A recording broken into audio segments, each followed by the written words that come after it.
Hey guys, welcome back to AFK Journey. In today's video, I am finally really hyped about something I've been hanging out for. You know, it's been a bit stale for me lately, but hey, now I am officially excited. They just released this over on their socials. It is an image accompanied by the text of the stars of the stargazing station are combined into a special image. What's this? Something is happening. AFK Journey, hashtag new heroes. So, for those that didn't play AFK Arena, this is basically what I wanted coming to fruition. You guys know over here, if we jump into the game, I have been saving my guild coins. I have been saving my stargazers, except I did get one copy of Freyasto for content purposes, and it's happening. I said I was like, I looked like an idiot at the time. I said I was saving them because I thought they were going to bring Talene into the game, and I wanted to wait for that next Hypergean. And it looks like, now, I am 99% sure that this is Talene. If you look at the feathers, and we'll go take a look at Talene. She's the Obsidian Finch, I believe they refer to it as. Dude, I'm not the greatest lore person, but dude, this is 100% Talene. Like, okay, it's 99.8% going to be Talene, which I am super hyped about. So we're going to check out Talene in this video in AFK Arena, explain to you guys why I am so hyped for this character. She is cool as hell. And once again, I have been saving for her, so I'm super excited. Now, I am really hoping that if they are going to release another Celestial Hypergean, another Celestial Hero, this quickly, because we only just had Freyasto like a month ago, roughly a month, because he was during the Soren Banner. He was halfway through the Soren Banner. Dude, was even less than a month. Dude, however long it was, it hasn't been too long since Freyasto. So I feel like they need to give us like a boost in income, because I know a lot of people aren't going to be happy about this, because I feel like she's going to be a hype character. At least AFK Arena players will appreciate Talene. People who didn't play AFK Arena, I think you guys will like her, but once again, if you've gone all in on Rainier, obviously that may still turn out to be the better option. But like I said, I am a massive Talene fan, so I've been hanging out for this. If you look at my account, I'm pretty much going to have, by the time, I'm assuming she's going to be in the next week or so, unless they're doing super early, because I have asked for them to do super early, you know, sneak peeks at characters, so maybe she's a while off. But whenever she comes, I should be able to get 5 copies over here from the guild store, and then we do have a monthly reset 2 days away from on the shops, so I should be able to get roughly 2 copies here, which leaves me 1 short of Mythic Plus, but we'll see how we go. We do have to wait and see her skills and stuff like that as well in the game. But let's jump over, and once again, 100% Talene. If you disagree and you think it's someone else, let me know. But let's jump over into, okay, so here we are. Now we have Talene in here. So this is Talene. Now, if you want to have a look at her images, if we go to story, we can see her 2D image. That's her 2D. If we want to go to the skins, we've got over here. Now, Talene is like, like in AFK Arena, like Talene was like the favorite child of Lilith, was what it felt like. She was like that really hype character that everyone loved. People got a bit upset when they saw this skin because they thought it was too close to the base one. I actually really liked it, even though it was just a bit more flary. They even released what we like to refer to as they did release an awakened version of Talene. So this is like the next level of power creep in AFK Arena. I'm not going to go too deep into that, but they did release an awakened version of her.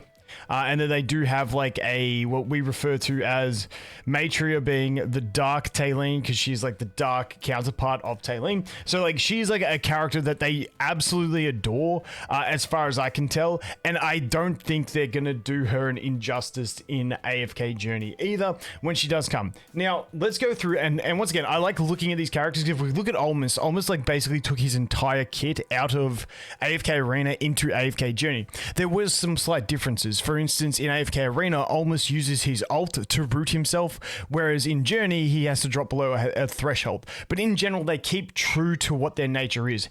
And the big thing with Talene, that was like her identity, is every time that she died, she transformed into a fireball. Now, while she was in that fireball, she would gradually recover health, keeping in mind that each time she subsequently died, it was taking her longer and longer because she got less health regeneration, but she would just generate health over time. Once she hit 50%, she would burst out, deal some damage, and then she would be back on the battlefield. Now, that combined with this passive was her crazy thing. So this passive that her two weakest allies respectively recover 150% of Talene's attack rating as health each time she can cumulatively loses 10% of her max health. This meant that you could put a single copy of her in, like, when you had, like, if you had beefed out ascended characters, you could still put one copy of Talene and get amazing use out of her because she could tank the front row. She would basically keep taking that damage and healing your allies up so that your other tanks and your other back row couldn't get sniped and they'd stay topped off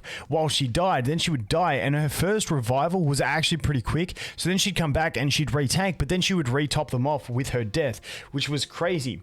Now, as you got her more invested, then her other two abilities came into play more. So this one with her ultimate, Talene goes into Phoenix form that lasts until death. Keep this in mind, until death. So she goes into this enhanced form. She basically sacrifices 90% of her health. When she does this, that is health loss, which then heals her allies. So even her ult is healing her allies because she's sacrificing her HP. Then she gets a massive ass chunky shield based on her remaining HP, but also a stack based on her max HP. So basically, she sacrifices most of her health, which heals her allies, and then she gets a beefy shield worth more than what she actually sacrificed, which gives her the same effective survivability, but then she can just get healed up on top of that. Then it also changes her normal attacks into AoE attacks, which deals some nice damage. So like she had this whole thing in her kit that was absolutely fantastic. And then like her attacks were dealing extra damage based on her shield and stuff like that. So this is where once you got her invested, this stuff came into play a lot more because you could get that investment. And then on top of that, if you had her invested, not only was she a great pseudo tank slash healing support unit who could keep coming back, but on top of that, she became an amazing damage dealer because of this one here. Because when she was in, she would basically drop a meteor, but when she was in Phoenix form, it says several, I can't remember exactly how many it was, but she would just rain meteors down on the enemies with this ability, and she would deal a ton of damage. That combined with her AoE sweep on her basic attack was amazing. Now she's completely power crept out of AFK Arena. Now she doesn't really get used too much at all, but this kit, when it came in, and kind of with where the state of AFK Journey is, if this type of kit even gets released, I feel like it's going to be very powerful for both Arena and AFK stage pushing and just about any general gameplay.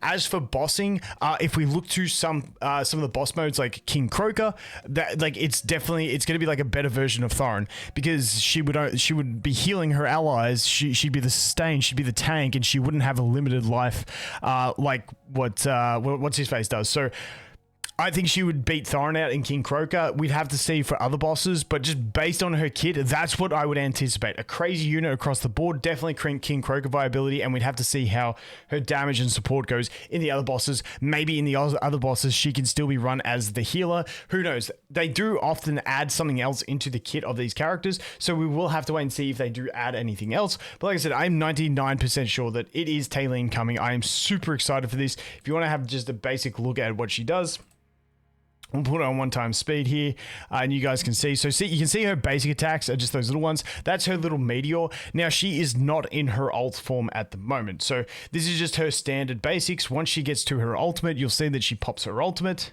Boom, she heals those allies because she sacrifices her health, gets a massive shield. And then there you go. She puts the 4 fireballs that go down, and you can see now she is in melee.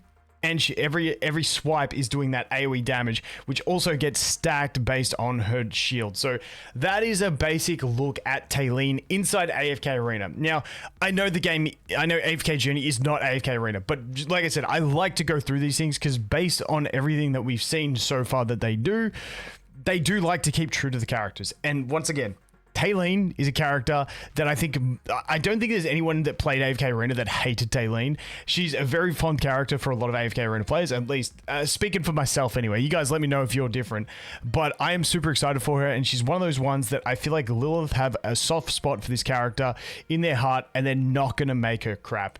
At least that's what I'm hoping, because I've been saving all my shit, so, you know, hopefully I haven't been doing that in vain, and then I end up just dumping it into Rainier anyway. But like I said, I should be able to end up getting 7 copies, 8 copies if we're super lucky. And hopefully, once again, they do have an event, but we'll have to wait and see. But yeah, that's my roundup, guys. Talene, I'm excited, dude.